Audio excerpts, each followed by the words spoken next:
Bouncing around from the ceiling to the ground, up and down, always smiling, we don't frown. Good morning, children. How are you today? I hope you've been well all week and you're feeling nice and healthy and strong. Today, just like every other Sunday, we've come together so we can hear from God. As always, we have a special lesson from the Bible. And the Bible is the true word of God, and everything that's said in the Bible is true, and we can trust it. Today, I have a lesson for you about forgiveness. Do you know what forgiveness is? Forgiveness is when someone maybe has done something to you and it makes you really mad or angry. You let go of that anger and you choose to forgive. So forgive is letting go of the anger when someone has done something that was wrong or that hurt you. And today's lesson has someone who some people did something so bad and so mean to them. It's from the book of Genesis. I know you've been studying about Joseph. And this story for today and the lesson for today is about Joseph. Now you know what Joseph's brothers did? You remember from the previous lessons? Would you believe their brothers, because Joseph's father loved him so much, the brothers wanted to kill him. They were plotting some evil against him. But one of the brothers said, no, let's not kill him. Let's do what? Let's sell him so that we can never see him again. Can you believe that? How would you feel if your brother or your sister said that they want you to be sold off, said that they want you to go far away and they never see you again? Oh, that's so bad and so sad. But that's what Joseph's brothers did. They sold him never to see him again. But God had a plan. He knew that he was going to take care of Joseph all the way. You know, sometimes even when bad things happen, we can trust God because he knows what's going to happen the next day, and he always takes care of us. Now, Joseph was sold to a land called Egypt, and there, I think you remember last week when you learned about how he was in prison and he came out after he interpreted Pharaoh's dream. And he told him, in Egypt, there will be 7 years of abundance. That means that there'll be so much food to eat and there'll be so much crop and it'll have a lot of food. So when they farm, so much food will be there. And after that, 7 years of famine or drought, meaning there would be no food. The food would refuse to grow in the farms. Imagine that. And just as Joseph told them, it actually happened. And because Pharaoh was so happy that someone had interpreted his dream, he gave Joseph a big position, and he was ruling in Egypt. And you know who had helped Joseph at that time to interpret the dream? It was God, because God had a plan. Now, Joseph, in the 7 years of abundance and a lot of food and crops, he came up with a good plan to make sure they stored so much food, so that when the drought came, they would be well. And just like he had said, the drought came. And then people ate and they continued living, and in a short time, their food got finished. And they went crying to Pharaoh, "We have no food, help us."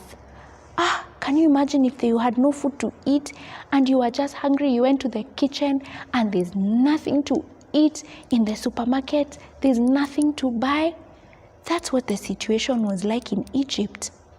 So Pharaoh told the people, go to Joseph, because Joseph knew that this was coming, and tell him to help you. And Joseph had already stored enough food to help them. So he told them, come with your money, buy some food, and I'll give you and you can go home and eat. And that's what happened. And the famine continued and continued. It was so bad, even the areas around, they were also having famine. There were some people in a land called Canaan, and Canaan was where Joseph had come from. His brothers, his father, they were still there. And they also started to get hungry because there was no food because of the famine. And their father Jacob told them, I've heard that there's food in Egypt. Why don't you go and get us something to eat so that we don't starve? And so the brothers all got ready and they went all the way to Egypt. But not all of them. They left Benjamin, the youngest brother, the last born. They left him with his father because his father wanted him to be close. When they reached Egypt, guess who they went to? Joseph. But you remember what these brothers had done to Joseph many, many years ago, and they sold him. Imagine, the brothers went and they bowed down and they said, Joseph, help us with some food.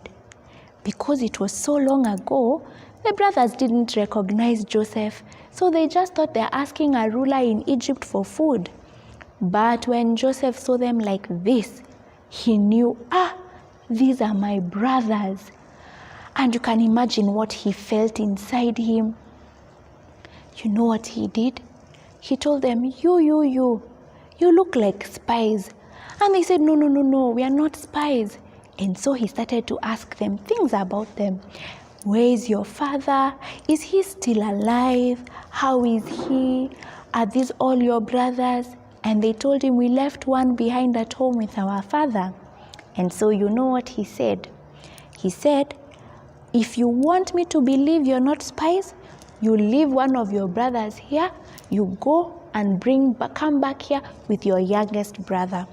Oh, they were distressed.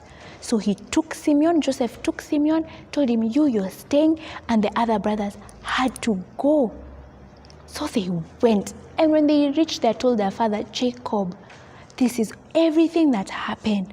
And Jacob was so stressed because now he had to let Benjamin go.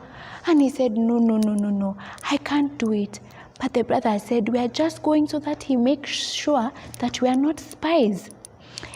Jacob couldn't handle it, so they stayed a little bit. But with time, their food was starting to get finished again. So Jacob, so sad, told him, okay, fine. You can go and you can go with Benjamin. So off they went with Benjamin back to Joseph. The brothers still didn't know it was Joseph. And now when they reached, and Joseph just saw his younger brother Benjamin like this, he was so happy in his heart. He went and he said, prepare a feast in my home for these men and make sure they have everything they need to eat and to drink. The brothers had and wondered what's going on here. They were so confused. But eventually they went, and when they went, they sat around the table and Joseph was talking to them and they ate, and Joseph made sure Benjamin got 5 times the amount of food and drink that everyone else was getting. Benjamin had a special place in Joseph's heart because they had the same mommy. Now, after eating, Joseph had a plan to make sure that he wanted to see how his brothers would respond. So they made sure that in Benjamin's bag, they took a cup from his house and hid it there. When they had left, Joseph told the servant, go and tell them they've taken a cup from my home. So they went, and the brother said, no, none of us have taken anything. And when they checked their bags, Benjamin's bag had the cup. And the servant told them, Joseph said, whoever has this cup will have to stay here. And now the brothers remembered how their father was so upset about Benjamin going. So one of the brothers, Judah, said, no, please, let me stay in his place.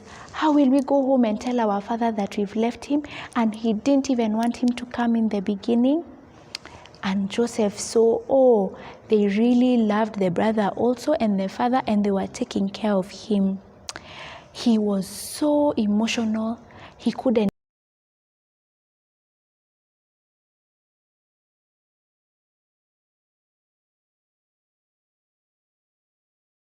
not treat. And when it's very hard to forgive, when you're finding it hard to forgive that, bye-bye.